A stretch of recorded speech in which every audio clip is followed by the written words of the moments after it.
areas of Naxalite influence. Shame! Shame! Operation Greenhand, go to hell! Operation Greenhand, go to hell! We support our comrades' right to rebel! We support our comrades' right to rebel! Now this strategy is both horrible and simple.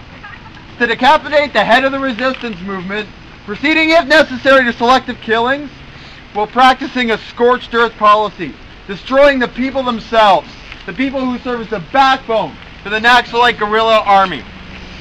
L'opération Greenhand, qui a été déclenchée il y a plus de 2 ans, s'inspire tout à fait des tactiques qui ont été utilisées par l'armée américaine et les forces réactionnaires durant la guerre du Vietnam. Cette opération-là a fait en sorte de déployer 100 000 soldats, policiers et paramilitaires qui sont chargés, entre guillemets, de nettoyer les zones d'influence des Naxalites. C'est une stratégie à la fois simple et horrible. On veut décapiter la tête du mouvement de résistance en procédant au besoin à des assassinats sélectifs.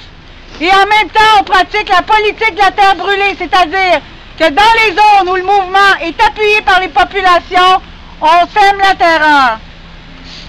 Since the launching of Operation Green Hunt, independent sources have reported the disappearance or death of 30 to 40 people every week, especially in indigenous areas.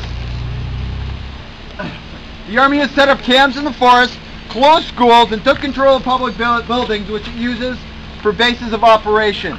There are numerous testimonies, including from well-known authors like Arundhati Roy, of the atrocities committed by the Army, the police, and the paramilitaries, particularly the use of rape as a weapon of war. Shame! Depuis son déclenchement, on a rapporté la disparition ou l'élimination de 40 personnes par semaine environ, uniquement dans les zones où les populations autochtones sont concentrées. L'armée a établi des camps dans les forêts, elle ferme des écoles, elle prend le contrôle des édifices publics et s'en sert comme base d'opération. Les témoignages se sont multipliés au cours des derniers mois, dont celui de l'écrivaine indienne Arundhati Roy, qui a parlé des atrocités commises par l'armée et la police, et notamment l'utilisation systématique du viol comme arme de guerre. Now we say clearly and publicly, down with Operation Green Hunt. Down with Operation Green Hunt. Down with repression against the Indian revolutionary masses. To that we add, down with the selective killings, honor and glory to the martyrs of the Naxalite Revolution, like Comrade Kishenji, leader of the Maoist Party, who was recently tortured and murdered after being Nous disons à bas l'opération Green Hunt. Dénonçons la répression contre les masses révolutionnaires indiennes. Nous disons aussi à bas les assassinats sélectifs. Et nous voulons rendre hommage à la mémoire des martyrs de la révolution naxalite, notamment le camarade Kishenji, qui est un dirigeant du parti maoïste, qui a été torturé et assassiné le 23 novembre dernier après avoir été attiré dans un guet-apens. Honte au gouvernement indien! Honte au gouvernement indien! And we especially want to condemn the responsibility of Canadian imperialism to make ridiculous profits from exploiting and oppressing the people of India, and part of the government that's repressing and suppressing the people's movement. Big mining companies such as Chemico, Sherritt, and Teck are busy trying to find new business opportunities in the special economic zones established under Premier Manmohan Singh's leadership.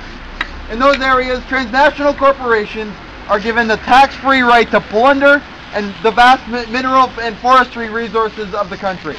On veut en particulier dénoncer la responsabilité de l'impérialisme canadien, qui profite de l'exploitation et de l'oppression du peuple indien, et aussi l'appui du gouvernement canadien et de sa police et de son appareil militaire, des policiers qui aujourd'hui défendent le devant de l'ambassade devant lequel on n'a même pas le droit de s'approcher. Shame! Oh, gouvernement canadien! Les grandes compagnies minières canadiennes, Cameco, Sherritt, Teck, qui sont aujourd'hui à pied d'œuvre et qui profitent en Inde de zones économiques spéciales, où le premier ministre indien leur a donné des privilèges énormes, où il accorde aux sociétés étrangères le droit de piller les ressources de l'Inde et d'exploiter le peuple. Shame! Shame! Now, comrades, the revolution that is currently expanding in India is one of the most important anti-imperialist and popular struggles in the world today. For the working and popular masses of that country, it symbolizes, as we said, the hope for a new life and a better world. What is true for them is also true for us proletarians, who live and fight in one of the richest imperialist countries in the world. Camarades, la révolution aujourd'hui progresse en Inde et c'est une des plus importantes luttes populaires et anti-impérialistes qui se déroulent en ce moment sur la planète.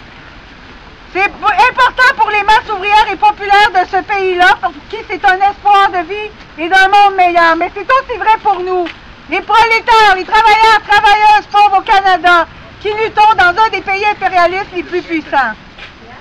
At a time where millions of people are expressing their outrage and a willingness to end a system that throws more and more people into poverty and misery in Europe, in Arab countries, and even here in North America, the People's War led by the Naxalites shows us that it's possible to fight not only against an individual dictator or a corrupt government, but for the birth of a whole new world, a communist world without exploitation or oppression.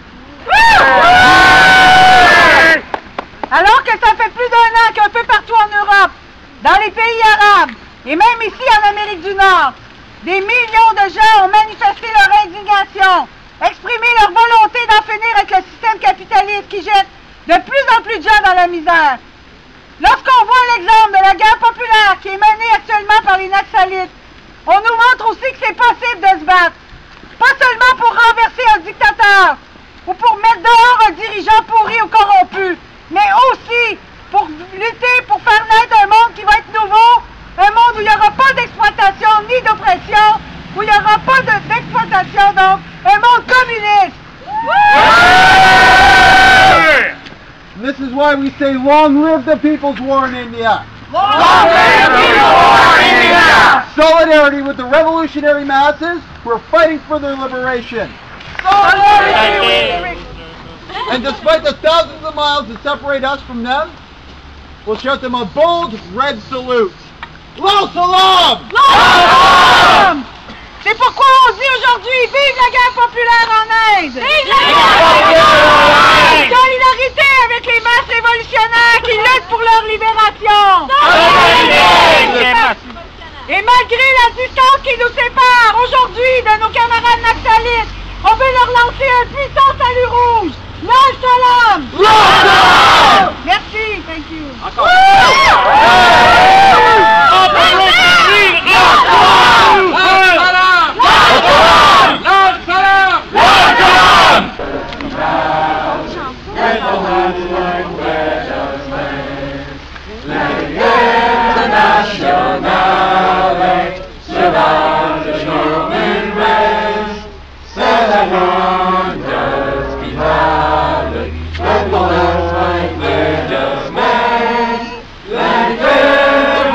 Nationale, cela le jour.